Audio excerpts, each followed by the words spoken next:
All right, so we're looking at the second part here of our conversation on hydrotherapy, looking at the theory and practice of hydrotherapy. So just a reminder that as you navigate any health challenge, it's always recommended that you partner with a medical practitioner that shares your philosophy of care of the human body in disease and in health.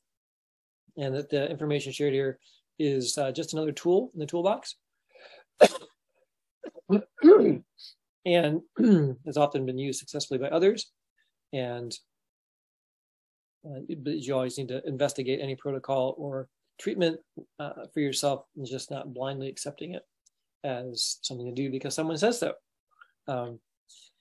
Been quoting Thomas Edison here for the last little while, stating that the doctor of the future will give no medicine, but will instruct his patient in the care of the human frame, in diet, and in the cause and prevention of disease. That sounds like a pretty forward-thinking quote, and it was actually in the Newark Advocate, January 2nd, 1903.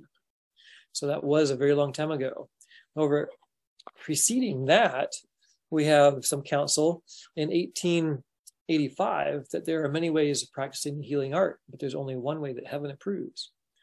And we, just kind of interjecting here, we've had a lot of different modalities that man has been conjecturing as being beneficial. And their side effects and consequences are quite significant, as will be noted here as well. God's remedies are the simple agencies of nature, so simple, that will not tax or debilitate the system through their powerful properties. So they're powerful. They may be slower, but they're powerful. Pure air and water, cleanliness, a proper diet, purity of life, and a firm trust in God are remedies for the want of which thousands are dying. Yet these remedies are going out of date because their skillful use requires work that the people do not appreciate. Fresh air, exercise, pure water, and clean, sweet premises are within the reach of all, with but little expense. But drugs are expensive, both in the outlay of means, and I just saw something today about just the pharmaceutical industry just jacking the prices of things up, just way, way beyond the even the realm of normalcy from before. And the effect produced upon the system. So pharmaceuticals tend to chase debility around the body that kind of suppresses it in one place, and you end up playing whack-a-mole with the use of pharmacology.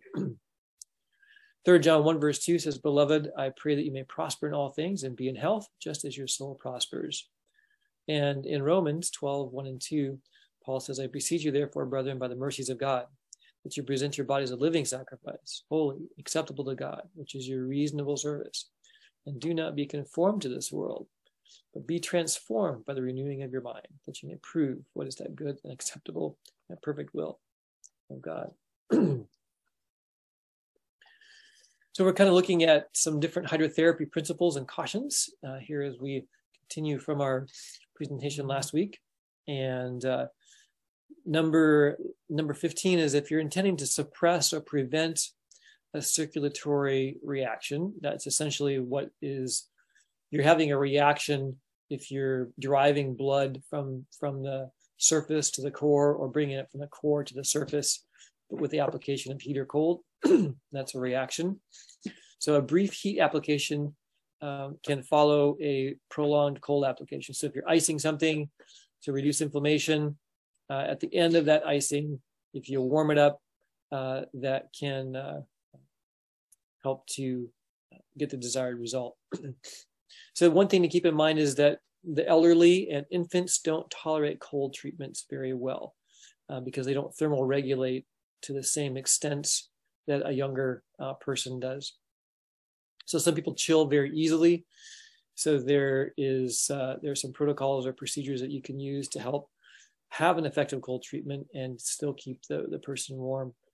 It's only effective if a good reaction is seen. So a good reaction is the movement of the blood, the flushing, and the changing of the color of the skin as the circulatory system brings water or blood to the surface and then has it dive away from the surface in reaction to the cold treatment. If there's no reaction, there's no benefit, because essentially the benefit of hydrotherapy is the movement of of the circulatory system around the body to bring nutrients and oxygen, remove waste and toxins, as well as stimulating red blood cell production, and as we'll see later on, even some bone deposition in fractures.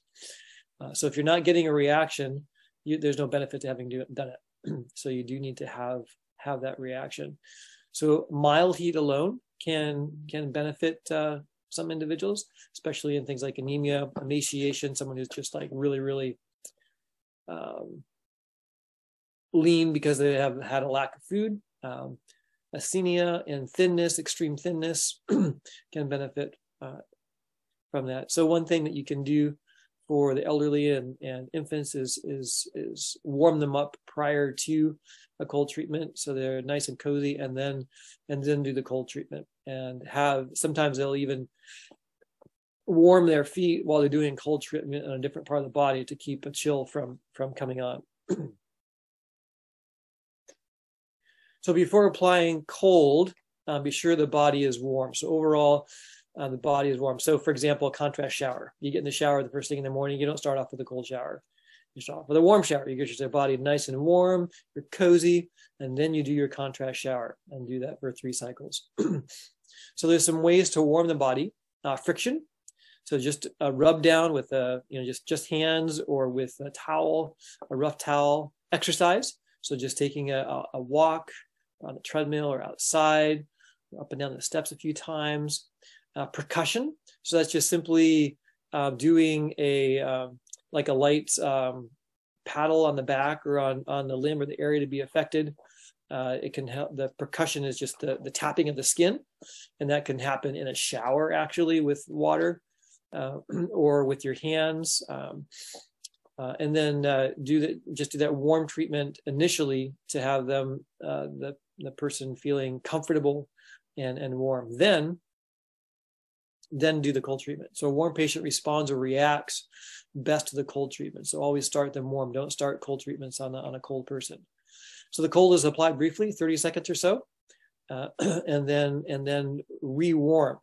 So basically you're causing a change in direction of the blood coming to the surface with the warmth, driving it back away to the core with the cold, and then back and forth. The skin and the feet should be warm. Of course, after a cold treatment, the general body skin should be warm, except for the area that's getting a specific treatment. The room should be warm and free of drafts. You know that hypothermia can set in quickly if there's a draft outside. If someone is chilled because they've had evaporative cooling taking place, sweating, for example, and then the wind goes across that can just cool them down really quickly. So that's a major draft. But a non-drafty room, and then you want to stay in a warm draft-free room throughout the treatment period. So you're not getting chilled. That's the main thing. You're using cold, but using therapeutically, and it's followed with warmth. In fact, the final treatment is usually a cold quench, but then they're placed into a warm bed or in warm clothes to warm their body so that they don't get a chill. One thing that can be helpful is warming the feet prior to and during a cold treatment. So you may not be actually doing the treatment to the feet itself at all, but you know that if you have cold feet, you're not a happy person, right? So having just those extremities warm, and it could be, you might need some hand warmers too, just to bring overall warmth to the body, and then having the cold treatment at a different locality in the body. So be sure to have additional bedding nearby to sufficiently warm up an individual post-cold treatment. So immediately afterwards, they're going to want to rest for at least half an hour. If you get up and start moving around that circulatory system, you may lose the benefit of having the treatments. So you want to rest following a hydrotherapy treatment, and rest warmly. So again, a draft-free room that's warm, that has warm bedclothes. So the colder the water, the better the reaction. So how do you make water colder? Well, you can get well water, you can get ice water. A friction rub synergizes the cold. So if you're using cold water and friction, you get a synergized benefit. It's not an additive, it's a more multiplicative Also, things that can aid the cold water in doing its job more acutely is having it hit the surface of the body. So either splashing it on, pouring it on, or spraying it on. That helps aid the cold sensation. Larger surfaces react more slowly than smaller surfaces. So, for example, a chest or the back is going to react slower than say, a finger that may be having some hydrotherapy done on it.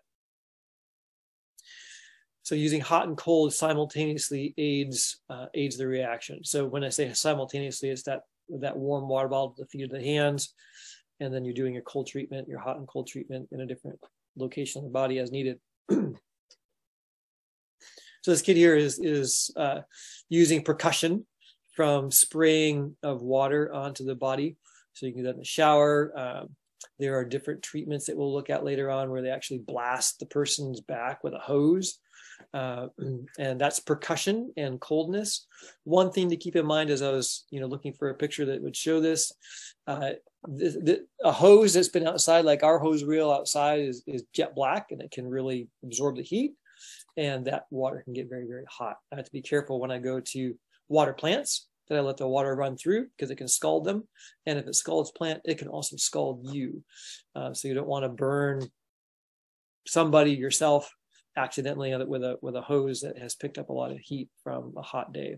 It doesn't even necessarily have to be a hot day, just absorbing the heat. So just keep that in mind.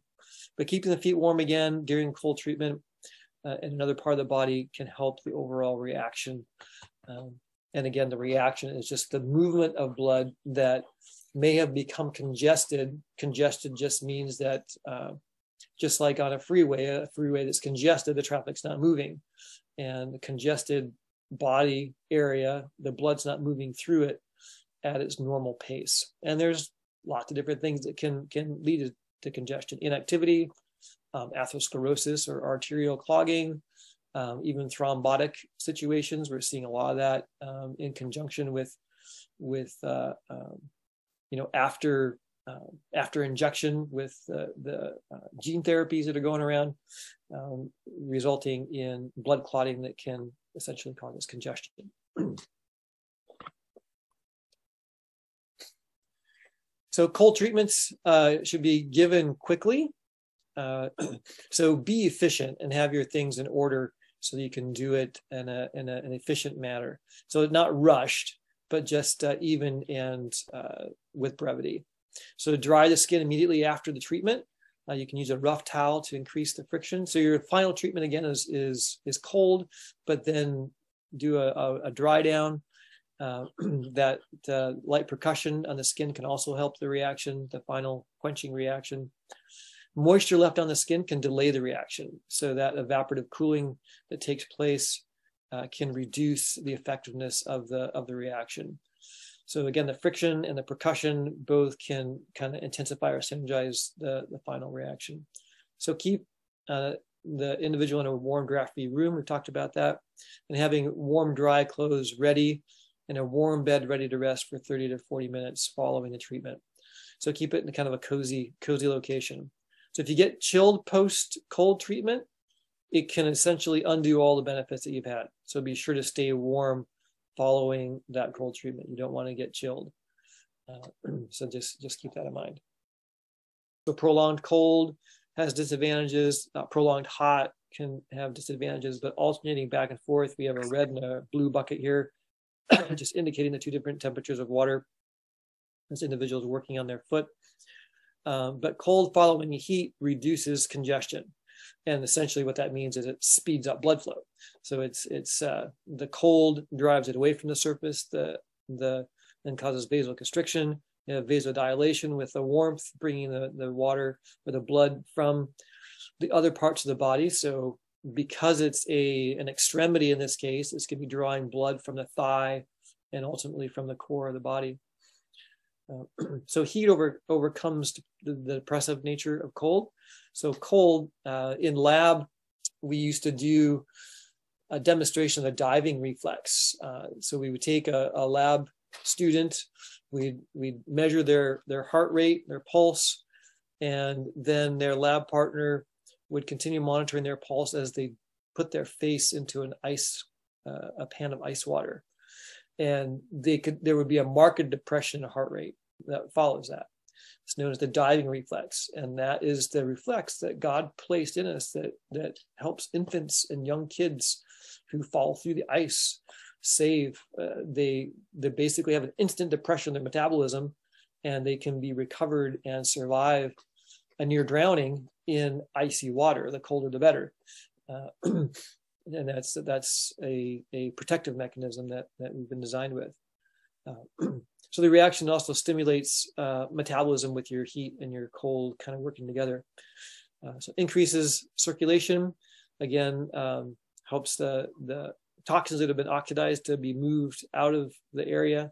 Enzyme reactions, action increases. So that's typically true as you have an increase in temperature, your biochemical reactions will happen more quickly. In humans, we're endothermic. We have our own body temperature.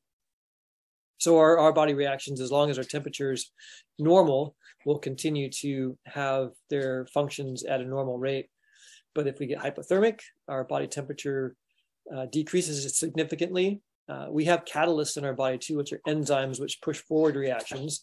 But if our body is excessively cold, then that slows metabolism and slows the reaction rates of our body processes. Likewise, you can overdo the heat. Heat's going to speed things up to a point, but then as you get too hot, it's the danger with a high fever. You start to change the shape of the proteins. It's called denaturing. And then they stop working and it causes damage and things fall apart.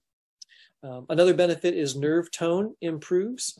So basically just the ability of the nerves to innervate the muscles as well as respond to the various stimuli that they're given.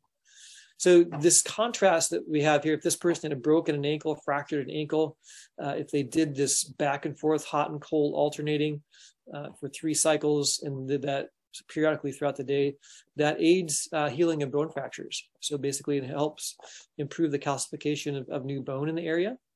And also limb infections. So if you have like a puncture wound or something like that, a wound in your foot or in your hand, it's distal from the body, the hot and cold plunge with a 3-cycle kind of rotation back and forth. Again, speeds healing and increases the circulation. If you do it more than 3 cycles, you have a diminishing returns. That's just historically what's been noted over time with the ability of doing those cycles. So the magic, it's not magic, but the optimal is a 3-cycle rotation. So there's 6 primary roles of hydrotherapy. You can see the diagram here, particularly in conjunction with distal limb features, so like hands and feet, knees, elbows, as opposed to proximal, which is closer to the core of the body. It brings blood to the affected area, so surface or limbs. It pulls blood from the core to the surface. So if you put it on the trunk, you can bring it to the surface from the core organs, the abdomen. It can draw blood deeper in congested areas, from deeper in congested areas. And you can actually treat things distally from a location if you follow reflex points on the body. So they can actually create decongestion in places semi-remotely from the body, from where you're actually doing the treatment. So it pulls blood from an organ that can be distant to the body area and can be done simultaneously, known as a derivative treatment. So you're treating a particular area that has an effect at a different area. So a proximal compress. So a compress is using hot or cold, and it reduces the blood flow using a cold compress. You can also do full body contrast, which brings warmth and helps circulation to normalize. So thinking contrast showers or contrast bath. Contrast bath is a little bit more labor intensive. A contrast shower is easier to control, just on and off with the water temperature. So the reflex areas and the areas where they can affect, here's just a general chart looking at the different zones in the body that are reflex points on the feet and up the back of the neck, buttocks, and then the abdominal areas. So there are principal body organs that are connected to surface features by nerves, and those are known as reflex areas. And there's some special reflex areas that access the brain, mucous membranes, the respiratory organs, and the pelvic organs. So an example, if you put one hand in hot or cold, the other hand will have a circulation pattern that mimics the hand that's in hot or cold water. So here's some special reflex areas and the areas that they affect. So the area that you would be treating would be the skin or skin of the face, scalp, back of the neck, and it can affect the brain or the head. Think sinuses perhaps, or a headache can help to mitigate a headache. The skin of the neck can help the pharynx and larynx region, in the back of the neck, the nose and mucous membranes. If there's some reason that you couldn't directly apply it to the mucous membranes, if there was a wound or something there that hydrotherapy would interfere with, you can use these reflex areas to have an effect from a site that's remote, so to speak. Chest and shoulders are going to affect the lungs. Over the heart is going to affect the heart. Hands actually can have an effect on the brain and nasal mucosa, so that's very distal. Lower right chest, you're going to be able to affect the liver positively. The dorsal and lumbar spine is going to be able to affect your intestines and kidneys. Lower left chest, you're going to be able to have some spleen benefits. Spleen is going to be a blood storage organ, and it's where white blood cells and blood cells maturate, and they're produced in the bone. The central abdomen and navel can affect the kidneys and ureters. So those are deeper organs. So focusing on a reflex arc can help access organs that are deeper in the abdominal cavity. Sacral and lower lumbar, pelvic organs, the stomach area, of course, the stomach, abdominal area, going to benefit the intestines, increasing the circulation in the intestines.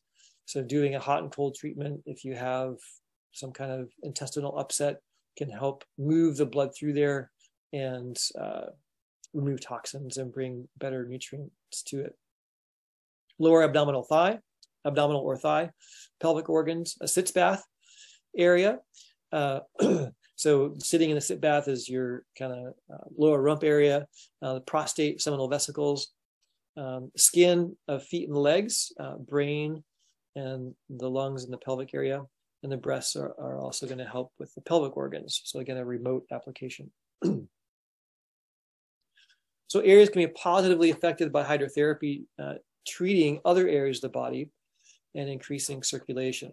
So those are reflex areas that can affect a distal region of the body, whether it be deep in the core or in a distant part, by treating the space. And so knowing those reflex points is helpful. So it increases circulation, which removes waste and toxins, delivers oxygen and nutrients more efficiently to the area, aids the heart in pumping. So essentially what you're doing is you're pumping, you're increasing the circulatory function of the body above and beyond what the heart will do. And so that's a benefit in cleansing the body, helping to remove infections.